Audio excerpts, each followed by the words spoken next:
أعوذ بالله من شرور أنفسنا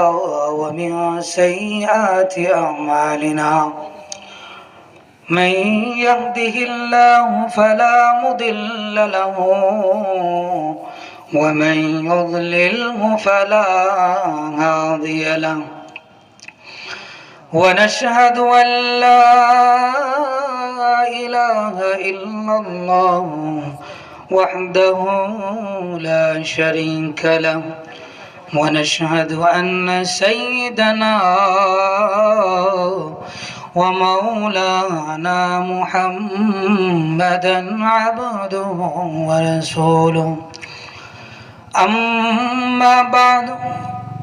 قال الله سبحانه وتعالى في كلامه المجيد أعوذ بالله من الشيطان الرجيم بسم الله الرحمن الرحيم الذين ينفقون في السراء والضراء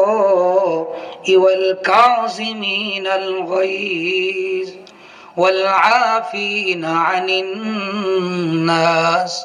والله يحب المحسنين.